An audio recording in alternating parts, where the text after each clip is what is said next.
Hi, and welcome to this video about Joseph Stalin exploring whether or not I believe that he is autistic or just plain weird. Very quickly, just before the video properly starts, I'd like to quickly set out a disclaimer that this video was made with comedic intent. It was not made to be a legitimate exploration of historical question. I just saw a funny post on the internet and thought that I would share it with as many people as I possibly could. Now, I am very much aware that there are lots of videos already on YouTube about Joseph Stalin, about whether or not he was a horrible tyrant or a great socialist leader. And this video is not one of those videos. This video is a video answering the question of whether or not Joseph Stalin was autistic or suffered with some kind of autistic syndrome, such as Asperger's syndrome. This seems like a very odd question to ask, and I agree with you there, but it was a question that popped into my head the other day after I saw a post on Reddit. This post details Stalin at a conference with Churchill and Roosevelt, and I'll just read it out for you here. Stalin had been doodling with a red pencil on a notepad. Now, ignoring Churchill in a casual way, he offered Soviet involvement in the war against Japan, saying in a low voice, only audible to the interpreter Pavlov sitting by his side.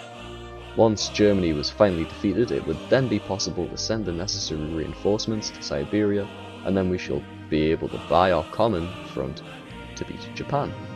Hopkins was present. Then, he observed Stalin went on doodling as if nothing had happened. He was drawing wolves.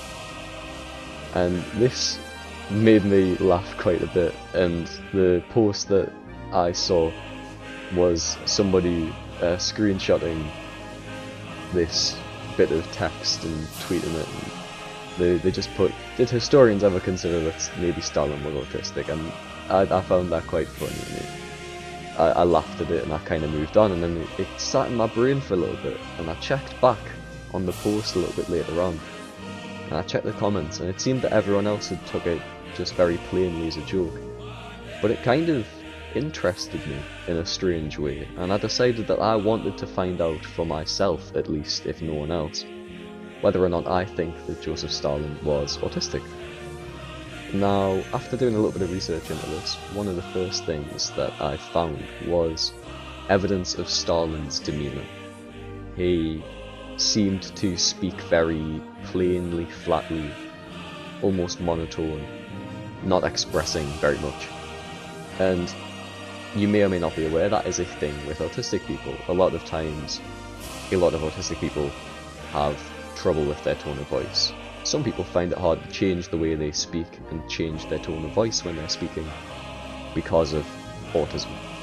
I will say most of the evidence that I have found of this sort of thing was from a Twitter account called I'm Joyous. I will leave a link to their account in the description. But they posted several screenshots of different bits of text describing how Stalin acted and describing Stalin. And one of them was detailing his time in a prison. In the prison yard, Stalin met a moderate comrade who hated him but almost admired his glacial temperament. In 6 months, I never once saw him crying, angry, or indignant. He always conducted himself with total composure, and his smile was carefully calibrated to his emotions. Then goes on to say, we used to chat in the courtyard, but Stalin just walked alone in strange little short steps. So I find this as quite compelling evidence that there was something going on in his head, at least. The idea that he has a very glacial temperament and is never so crying, angry, indignant, it kind of links to the whole idea of tone of voice and finding it hard to express himself. Also, the fact that he would not chat to people in the courtyard and he would simply walk alone in these strange little short steps seems quite positive evidence that he could be autistic. There's also several times he was mentioned as having a sickly smile on his face. The first one literally says, yet a sickly smile was transfixed on his face, as on a mask. We were not unfamiliar, with the discrepancy between his facial expressions and his speech. And I'll be honest, I don't have the context for this screenshot, but I am assuming it's to do with some kind of meeting or discussion over something quite horrible, and he sat there smiling. Another screenshot states about Stalin's behaviour as a whole, saying it was baffling and sinister. The screenshot says, "What does the man want? And why doesn't he take that insidious smile off his face?" So again, showing that he's sat there, clearly not expressing himself in the way that is expected in a particular situation, and scaring people almost. Another thing that I think proves this idea that Stalin was autistic comes again from the same Twitter account, and it shows multiple examples of him being very avoidant of things that he dislikes, and almost having like shutdowns, meltdowns, over having to do certain tasks or over certain occurrences in his life. And that is a trait that is quite synonymous with autism. At one point when Stalin was in exile, he was living with Lev Kamenev. Whenever it was time for him to wash the dishes in this house, Stalin would flee. At another point in exile, Stalin was with Yakov Sverdlov. As he recalls, "We were meant to cook the dinner ourselves. At the time I had a dog, and I named him Yashka, which naturally displeased Sverdlov, because he too was Yashka. After dinner, Sverdlov always washed the spoons and plates, but I never did. I ate my food, put my plates on the floor, the dog licked them, and everything was clean." So again, showing in exile, he would just plain refuse to do things he didn't want to do, and would avoid them, hiding away behind whatever excuse he could muster, essentially.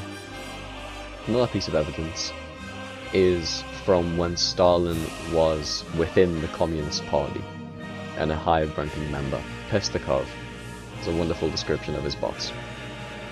"I'm going out for a while," Stalin said, and disappeared from the meeting room, often hiding in the most remote corners of the Smolny Palace, and later he did the same in the Kremlin.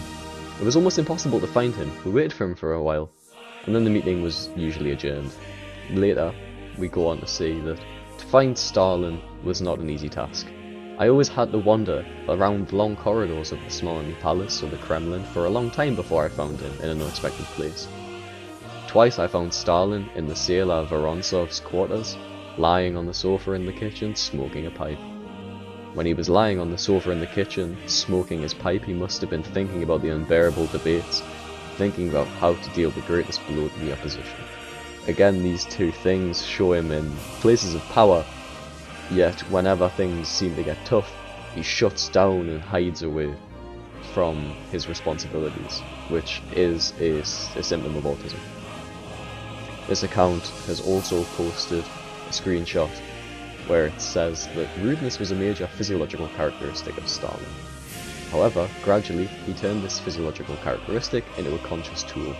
For those simple-minded people, this rudeness often creates a certain sincerity. This person is not cunning, he says what he thinks. This is exactly the effect Stalin needed. At the time, if something involved him, he would be extremely sensitive, complaining, and moody. Once he felt excluded, Stalin turned his back to the crowd, hid in a corner to smoke his pipe, gloomy and silent, silently fantasizing about his revenge.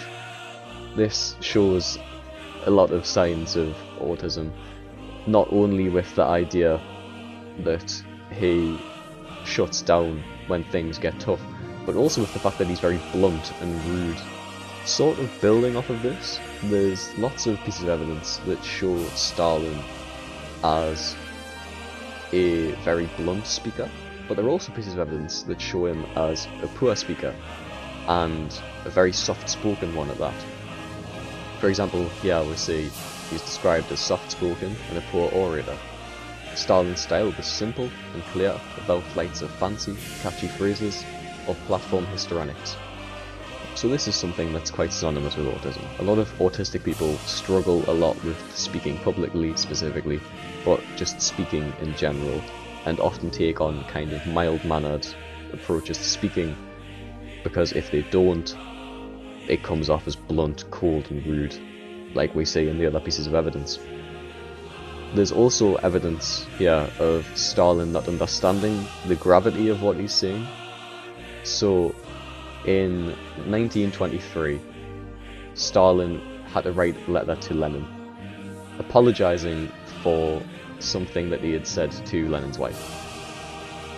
Here it says, 5 weeks ago I had a discussion with your wife, whom I consider not only your wife, but also my senior party comrade.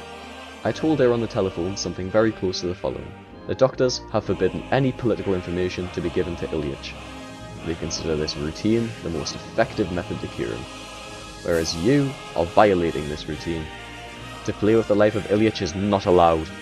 I do not think these words can be seen as anything rude or impermissible directed against you, nor did I proceed from any other purpose other than your quick recovery.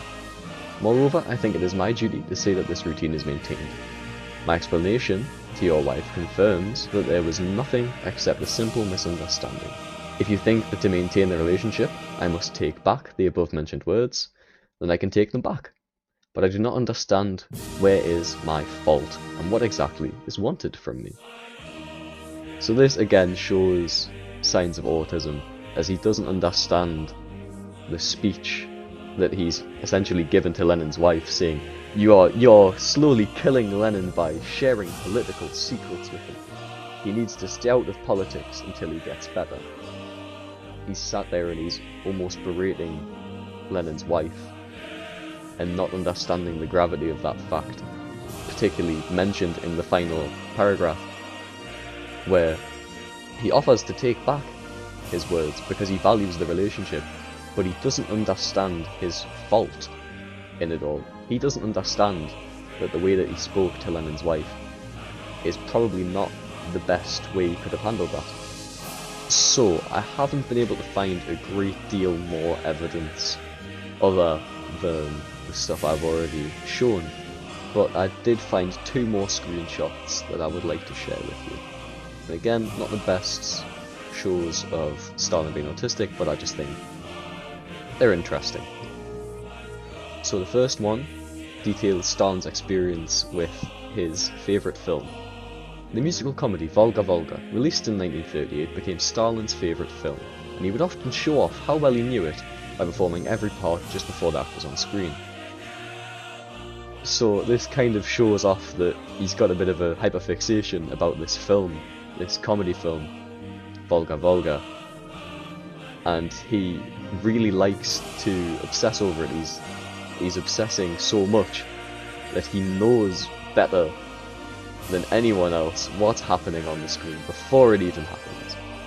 And it says at the bottom, in 1942 he actually sent a copy of the film to FDR. So this again kind of shows that fact that he's hyperfixated about this film, he's obsessed with it. And he's also trying to share that obsession. He's sending it off to FDR and he's going, look at this film, isn't it great? It's amazing. I know everything about it, you know. I know everything that happens in that film. It's great, it's great. I do find that quite funny.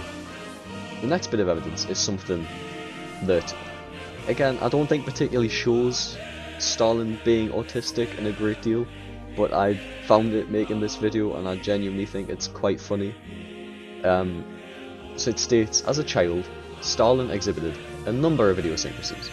When happy, he would, for instance, jump around on one leg while clicking his fingers and yelling aloud. I just think that's absolutely hilarious, to be honest with you. It doesn't particularly show him as autistic, especially well. I think it's just hilarious to imagine Joseph Stalin as a child jumping about on one leg. I think that's hilarious. Along with all of the screenshot evidence that I've found, I also managed to find a clip from a video from Stalin's former bodyguard. And in the clip he talks about Stalin's fear of change, and he uses the example of a pair of old boots that Stalin had. And I'll just play the clip now. У него ноги болели. Я еще в 1933 году ездил с ним на Малую Мацесту, принимал он ванны от Мацестинской. У него ноги болели, поэтому он старую обувь носил. Ему подставили как однажды ботинки новые. Он вызывает эту Бутусову и говорит, а где мои ботинки? Да, товарищ Сталин, те же все износились уже. Куда же? Это странно, слушайте, генералиссимус ходит в этих потрескавших ботинках. Не надо мне новые, я вот в этих буду ходить. Так поставили старые ботинки, так он ходил и так и умер. So, in this clip, obviously we see Stalin refusing this change, refusing the new change that would realistically make his life better. But he's so averse to change, most likely due to autism, that he refuses and ends up dying and living the rest of his life and then dying in these old tattered boots that must have been unbelievably uncomfortable for him to wear, but he absolutely did not want change, which again is a very common autistic issue. Okay, so that's it. I did about half an hour's worth of research, and that was the best evidence that I was able to find that Stalin may have been autistic. I'm interested in knowing how you felt about this. I want to know what you think. I want you to share your views in the comments down below. Share if you think he's autistic, share if you find any more evidence, and just generally, if you found the video funny, leave us a like, because it would mean a lot to us if you could like the video and just engage with it a little bit, because I think this is genuinely a fascinating topic, and I want to try and find people who also think things like this are just really interesting and build a bit of a following with that kind of community. I think that would be a spectacular thing to happen. So if you wouldn't mind just leaving a like or leaving a comment down below and letting me know what you think, that would be absolutely perfect. Thank you for watching.